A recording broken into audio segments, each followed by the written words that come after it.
Hello everyone! A few creators, including myself, have generously been given access to a preview build of Nightingale. Over the next week I will release multiple videos on different topics surrounding the game, and if you would like me to cover any specific topic, leave it in the comments down below, and I'll see if I can show it. Do keep in mind that what you're seeing is an older build of the game, and some textures or features are not yet implemented in this version, but will be on full release. Also minor Nightmare Fuel spoilers for a little later into the video. So during this video we'll take a character from this to this.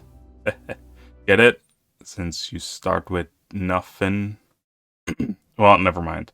Now with that out of the way, I decided to dedicate this video to the character creator, since I got multiple comments about how lacking it was during the stress test. Now I personally skipped the creation screen during the test as I was kinda late to the party and wanted to hop right in. However, this time, I spent over 30 minutes looking at each slider and what it does. And while it doesn't give you the freedom to create tiny McBuffman McGee, as in Ark or Conan Exiles, that is mainly because you're unable to change the body itself. However, you can change a lot of facial features, and a lot more than you might think. It just takes a lot of setup. And this creation screen is set up in multiple steps, and step 1 goes over the basics. Then right off the bat you get to choose between 78 preset characters, 39 male and 39 female. You either pick one and start the game, or you take it as a base for your own character. The next up is your age. You can be as young as 16 or as old as 70, so rest in peace if you're older than 70. Something unexpected I found while messing around with the slider, you can even choose the birth month, which I have not seen before, or at least not in a survival game. Then the last change you can make in this section is the voice, and currently as of the preview build, there's only 2 options. Now the Ancestry page is where things get interesting from a roleplay perspective. You get to pick your backstory. Were you homeless, maybe a criminal, or even part of the army? There's multiple options to choose from, and I'm not 100% sure what they do or if they change anything. Like maybe it gives you different stats, but I couldn't really see a difference. Now the next part is honestly the most time consuming one of the entire character creator. It is where you pick not only your parents, not your grandparents, but all the way back to your great grandparents. Luckily, or maybe unluckily for some, you're not able to customize their looks, and you'll have to choose from a set of pre-selected people. Thank God, because if I had to go through all the custom changes, I would only be able to make this character creator video, and I'll probably still be editing my character. Now while choosing your family, try and pick the people that have facial features that closely match to what you want in your character, as it will help in the next step, which is the ability to select what feature you inherit from them. This is done by moving a slider around in a square, where each side represents a different facial feature from your past lineage. Now this isn't the only way to change your face, but I thought it was an interesting little detail.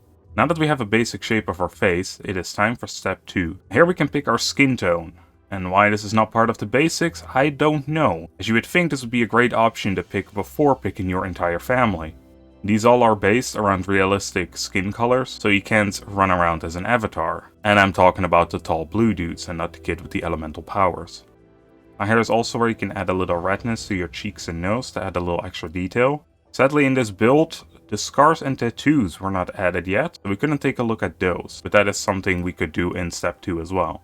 Then next up is hairstyles. You can change the color from your hair, eyebrows and other facial hair, if you were to have that. And there's a total of 32 different hairstyles to pick from, and some look absolutely crazy.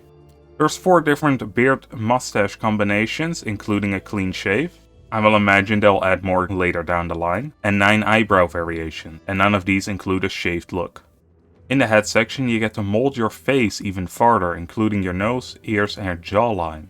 Not the eyes or mouth yet, but they will come in the next sections, which we're going to be talking about right now, as honestly I didn't change much with the facial shapes. So the eyes have some crazy customizability. You can pick multiple colors for each iris, scale the size of them and even the pupils. And you can even add veins. You can even choose the option to separate the eyeballs, so you can have one eyeball one color while the other has a different one. Then there's also a possibility to shape your eyes and add nice long eyelashes. Now changing the mouth shape doesn't really do a lot sadly, but be prepared for when I open the teeth menu, as this is literal nightmare fuel right here. Now going into what you can change here, there are some interesting options, like adding metal teeth, what material it is and which tooth is metal. You can also make a person that never brushes their teeth, or have some crooked ones.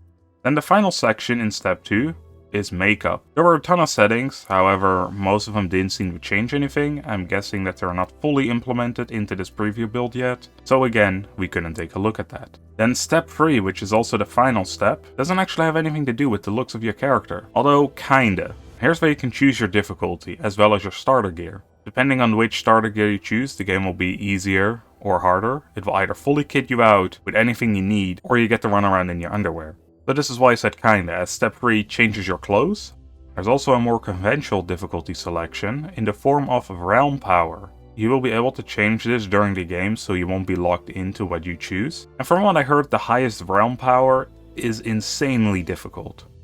Once you're ready, simply hit next at the bottom of your screen and it will take you to the name selection, where you pick a fitting name to start the game.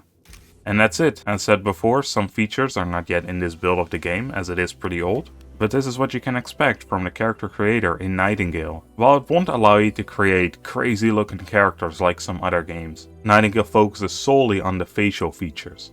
I hope this video answered some of your questions and showed that it is more detailed than it may look. If you have anything else you want to see, leave it in the comments and I'll be covering the game up until launch with scripted videos like this. Now, hope you all enjoyed. I'll see you on the next one.